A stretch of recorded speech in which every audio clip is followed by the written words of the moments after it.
आहे त्यासाठी आपण देत आहोत। तर माझा नंबर 7058282895 सर्वांपर्यंत नंबर आहे। सर्वांपर्यंत माझ्या व्हॉट्सअप फेसबुक इंस्टाच्या माध्यमातून मी पोहोचत आहे। ज्यांना कोणाला खरंच गरज असेल त्यांनी माझे संपर्क साधावा।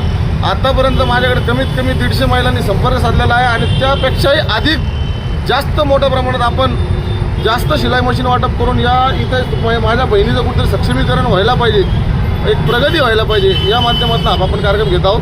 या तारखेला कुठे कार्यक्रम वाणी मंगल कार्यालय या ठिकाणी दुपारी 4 वाजता आणि सर्वांना विनंती करल्या पत्रकार परिषदेच्या माध्यमातून की आपण अगोदर कुठल्याही माता बहिणी माझी मावशी चुलती असेल त्यांनी पहिले नाव नोंदणी करावं, त्यानंतरच आमच्याशी संपर्क साधून नाव नोंदणी केल्यानंतर आपल्याला शिलाई मशीन मिळेल अशी आपल्याला विनंती असते। आणि कोण कोण उपस्थित राहणार या कार्यक्रमाला?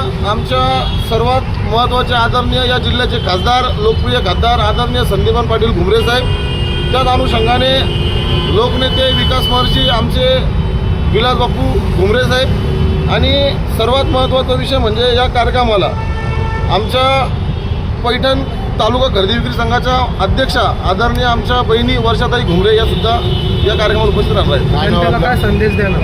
मी जनतेला ते संदेश दिला की तुम्हाला ज्या काही शिलाई मशीन आम्ही जो वाटप करण्याचा कार्यक्रम घेत आहोत याच्या माध्यमातून तुम्हाला पहिले सांगतो की तुम्ही आमच्याकडे अगोदर नाव नोंदणी करा।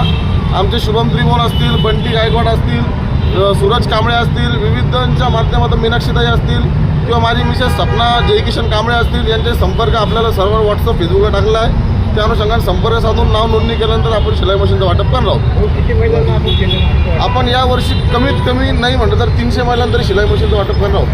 काय नाव आपलं? हा सर्वात महत्त्वाचा प्रश्न आहे। याच्यासाठी येणाऱ्या 14 मेला छत्रपती संभाजी महाराज जयंती आहे। तर याच कार्यक्रम आपण जसं शिलाई मशीनचा आज महिलांसाठी करत आहोत त्या अनुषंगाने येणाऱ्या काळात 14 मेला संभाजी महाराज जयंतीनिमित्त 9 तरुणांना माझ्यासारख्या भावांना एक रोजगार मिळावा यासाठी आपण रोजगार हक्क परिषद घेऊन ज्या DIMIC मध्ये मोठमोठ्या कंपन्या खोललेल्या आहे। विलास बापू घुमरेचा मतदारसंघाचे आमदार आहे, त्या आमदार साहेबांच्या माध्यमातून आपण DIMIC मध्ये प्रत्येक तरुणांना रोजगार आणि मराठी माणसाला रोजगार मिळाला पाहिजे यासाठी हक्काची लढाई करणार आहोत। तर भाऊ हे पालकमंत्र्याची बापूशी जी चर्चा चालू आहे सध्याला जे कार्यक्रम घेत आहे तुम्ही कुठेतरी असं वाटत आहे का हे पालकमंत्र्याचेच कार्यक्रम आहे? म्हणजे मला लक्षात द्यायला बापूची चर्चा आहे, पालकमंत्री होणार नाही? बापू कॅबिनेट मंत्री होणार 100% फिक्स आहे। पालकमंत्री आहे का मी सांगू शकत, पण येणाऱ्या काळामध्ये आमदार विलास बापू घुमरे कॅबिनेट मंत्री मंत्रालयात असणार हे माझा शब्द आहे तुम्हाला। एक प्रश्न आहे की सफारी पार्कसारखा प्रोजेक्ट